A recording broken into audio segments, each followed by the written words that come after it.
જે આવે છે ને એ દરેક ને કહીશ, કામ તો કરું છું, અનુભવ તો કરાવું છું, મહિમા તો છે જોઈ લો. હું જુઠ્ઠું બોલતી હોય તો લાખોની ભીડ જુઠ્ઠું ક્યારેય ના બોલે. આ લહેરાતી ધધા ક્યારેય જુઠ્ઠું ના બોલે. પણ જો આટલો કદાચ વિશ્વાસ બંધાઈ ગયો હોય ને તો ધીરજ રાખી અને આવતા જતા રહેજો.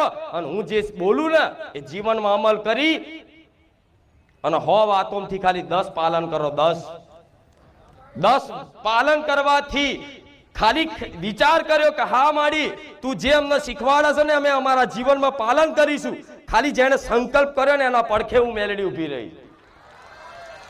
ભલે પાલન કરવાની તો વાત જુદી, ખાલી સંકલ્પ કર્યો કે હા માડી કાલથી અમે તું કહેશે ને તો માંસ મટન છોડી દઈશું, તું કહેશે તો માં દારૂ છોડી દઈશું, માં તું કહેશે તો 2 માની ચોરી છોડી દઈશું, ભલે માં અમે ભૂખ્યા મરીએ પણ માં તે આ કીધું છે ને તારી વાતનો અમે પાલન કરીશું. ખાલી સંકલ્પ કરે ને તોથી જે ભક્ત ઉપર મારી વિશેષ કૃપા નજર રહે કે દીકરાએ મારી વાત માનવાનું ખાલી સ્વીકાર કર્યું કે હા માં હું આ પાલન કરીશ. ભલે ફરી તમારથી પાલન ના થાય ને પણ તમે સંકલ્પ કરીને જાઓ ને તો લગીને હું મેલડી તમારી જોડે પડખે ને પડખે રહું. અને જે વાત કદાચ તમારથી છોડાતી ના હોય એ બધી વસ્તુ ધીરે ધીરે છોડાઈ અને મારા ના બનાવી દઉં તો લગીને હું મેલડી ના જપું.